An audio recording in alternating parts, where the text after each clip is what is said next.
masalah membicarakan keuntungan, kita omset per bulan paling sedikit 10 sampai 40 juta per bulan. Assalamualaikum warahmatullahi wabarakatuh. Perkenalkan kami dari kelompok 3 dengan tema budidaya ikan hias dan ikan pakan. Perkenalkan, nama saya Ferdinand Rendra Hidayat, absen 9. Perkenalkan, nama saya Dian Widono, absen 6. Perkenalkan, nama saya Muhammad Dr. Biansa, nomor absen 17. Dan saya Tutus Wito, nomor absen 36. Ikan hias yang menguntungkan adalah jenis ikan hias yang memiliki permintaan tinggi di pasar dan dapat memberikan keuntungan bagi peternak. Beberapa contoh ikan hias yang menguntungkan adalah ikan maskoki, ikan gupi, ikan neon tetra, ikan diskas, ikan arwana. Ikan-ikan ini memiliki warna yang indah, bentuk yang unik, dan perilaku yang menarik, sehingga banyak diminati oleh penggemar ikan hias. Dengan membudidayakan ikan hias yang menguntungkan, peternak dapat memperoleh keuntungan dari penjualannya ikan hias dan meningkatkan pendapatan.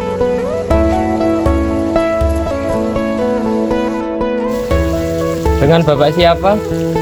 Nama saya Abdul Wahab dari Desa Pulau Gedang, RT 2 RW 3, Pulau Gedang, Tembelang, Jombang. Untuk nama lapaknya ini apa, Pak? Untuk kiosnya ini namanya Akuarium Tirta Jaya Jombang. Oke, makasih, Pak. Tahun berapa Pak Anda memulai awal budidaya ikan? Saya budidaya ikan dari mulai tahun 2009. Cara memilih jenis bibit yang baik gimana Pak? Untuk bibit yang baik kita memilihnya itu dari grid. Grid itu kita memilih bahasanya itu barang yang super. Jadi dari sekian ikan, dari ikan 1000 kita ambil cuma berapa ratus. Nah itu nanti kita pilih-pilih lagi betina dan jantannya. Kalau untuk pembudidayaan kita tidak boleh memakai sistem apa kayak satu peranak satu kandung. Kalau satu kandung nanti anakannya itu bisa cacat, nggak bisa normal lah, nggak bisa maksimal. Jadi kita ambil dari betina satu peternakan satu, dari peternakan yang lain itu ambil jantannya. Jadi kita nggak bisa satu budidaya yang satu kandung itu. Dan di sini ada jenis ikan apa saja Pak? Kalau untuk jenis ikan kita memakai ikan hias dan ikan konsumsi. Kalau masalah jenis ribuan Mas. Contohnya patin, bawal, gurame, terus nila, lele itu untuk konsumsi. Kalau untuk ikan hias koki, koi dan lain sebagainya Mas. Itu ada sampai 100 lebih itu. Apa jenis pakan yang digunakan ikan tersebut? Kalau untuk jenis pakan kita tidak bisa bicara masalah merek ya Mas ya. Jadi kita ambil pakan itu yang ambil proteinnya yang tinggi. Jadi untuk pembesaran itu kita ambil protein yang 40 atau 35. Namanya pakan itu biasanya bahasa umumnya pelet. Nah, pelet ikan. Tapi untuk masalah merek saya tidak bisa menyebutkan nama. Soalnya merek pakan sekarang banyak. Lalu bagaimana cara mengatasi penyakit yang diderita oleh ikan, Pak? Kalau untuk masalah penyakit kita macam-macam, tergantung cuaca atau tergantung penyakit menular atau tergantung biasanya itu berkelahi. Kan itu bisa menjadi kendala untuk pembudidaya. Jadi kalau untuk hanya berkelahi kita mengatasinya mungkin hanya garam dan obat-obat antibiotik itu kan buat menanggulangi bakteri-bakteri. Kalau untuk masalah cuaca nanti kita bisa menanggulanginya untuk kolam ini ya Mas ya. Untuk kolam ini biasanya itu saya kasih tutup paranet, saya kasih apa itu, soalnya kan air hujan biar tidak langsung masuk. Jadi kalau panasnya juga tidak terlalu panas. Tapi kalau untuk penyakit yang gimana ya, kayak penyakit jamur insang, jamur atau apa, itu bawaan dari ikan baru biasanya. Ikan baru datang dicampur sama ikan yang udah karantina, nanti bisa menular. Nah, itu penanggulannya ya sebelum masuk kolam sini, sebelum kita buat indukan budidaya, kita karantina dulu di akuarium tadi, dimasukkan akuarium. Lalu berapa biaya keuntungan dari budidaya ikan tersebut, Pak? Kalau masalah membicarakan keuntungan, kita omset per bulan paling sedikit 10 sampai 40 juta per bulan. Pak, bagaimana proses pembibitan sampai pemanenan? Kalau kita proses pembibitan, jadi kita bersihkan tempat dulu, tempat untuk lokasi pembibitan kita sterilkan. Biasanya kita kasih kapur dolomit, terus air itu kolam itu dikeringkan dulu, terus kita kasih kapur, terus baru kita kasih air baru.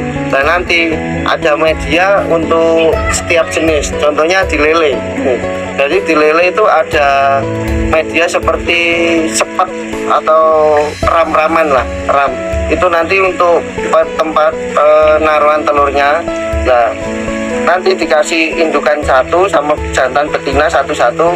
Nah, selama 24 jam indukan itu diambil. Nah, habis diambil, besoknya 24 jam lagi itu pasti sudah menetas. Nah, kalau untuk pemanenannya kita biasanya itu ambil orang untuk menghabiskan. Soalnya panen itu kan kita ambil skala itu harus banyak.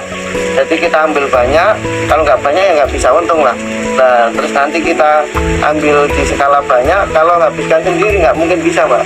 Jadi kita itu ambilnya di pasar-pasar kayak orang-orang pengepul, orang apa itu disuruh kumpul. Waktu panen disesuaikan tanggalnya, harinya. Jadi nanti ikan dibagi. Nanti kita kirim ke Malang, ke Surabaya, ke Tuban, ke Rembang. Jadi ada agennya tersendiri. Udah. Baik Pak, menyikapi kata-kata Anda tadi mengenai sterilisasi atau disinfektan perikanan sebelum dimasuki masa budidaya. Apakah itu merupakan masalah terbesar untuk Bapaknya sendiri? Atau apakah ada konfigurasi masalah lain yang lebih besar daripada masalah tersebut? Ya, masalah terbesarnya ya biasanya dari kualitas ikan itu sendiri. Jadi kita kan biasa pembudidaya kan nggak harus dari sini juga. Kita kan ambil jenis lain untuk mengembangkan budidaya kita. Kita ambil dari luar. Kemarin kita budidaya di sini. Terus kalau disinfektannya kan tadi masalah kekebalan tubuhnya itu kan biasanya itu di cuaca yang paling banyak. Ya, di cuaca. Soalnya cuaca kalau udah buruk, jadi ikan itu bisa mati langsung total semua. Iya, sama induknya, sama anaknya, sama yang untuk pembesarannya itu nanti bisa mati total. Itu yang paling ditakutkan sama pembudidaya. Cuaca seperti apa itu? Apa hujan petir, thunderstorm atau bagaimana? Kalau masalah cuaca itu perpindahan musim dari iklim panas ke hujan. Nah, jadi apa? Kekebalan tubuhnya ikan itu berbeda ya, pasti drop. Kalau manusia aja drop. Kalau ada perpindahan musim dia pasti ada keluh kesah ya, penyakit itu. Dan setiap tahun penyakit itu pasti berubah. Pasti berubah. Mengenai cara pemasaran, jenengan nggak ada agen lain di bawah Anda atau dipasarkan secara mandiri, Pak? Kalau untuk pemasaran kita per tahun itu ada bahasanya itu manajemen pemasaran itu berubah-ubah. Jadi kalau kita pakai pemasaran satu ke tahun yang lain itu nanti ditiru yang lain.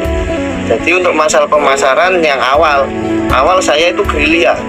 Untuk pengalaman saya, gerilya itu kita datang ke toko-toko, sales marketing itu.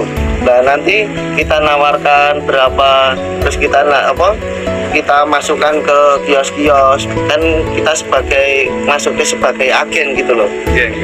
Terus kalau yang tahun berikutnya kita ambil orang kan tinggal meneruskan. Orang sebagai sales penerus. Iya, sales penerus. Terus kalau tahun berikutnya orang-orang datang ke sini sendiri. Iya. Pada saat pemasaran, jenengan kasih informasi mengenai ikan-ikan ini apa betul? Ya, jadi kita kasih mulai jenis satu, jenis yang lain, terus cara menanganinya, cara jualnya, kita ambil berapa persen dari sini kita ke pengecer itu berapa persen, nanti ada jarak. Berarti strategi per tahunnya harus beda. Harus beda. Oke, Pak. Terima kasih Pak. Ikan hias yang menguntungkan menawarkan peluang bisnis yang menjanjikan dengan permintaan tinggi dan harga jual yang kompetitif. Dengan memilih jenis ikan hias yang tepat dan mengelola budidaya yang baik, peternak dapat meningkatkan pendapatan dan mencapai kesuksesan dalam industri ikan hias. Terima kasih semuanya. Wassalamualaikum warahmatullahi wabarakatuh.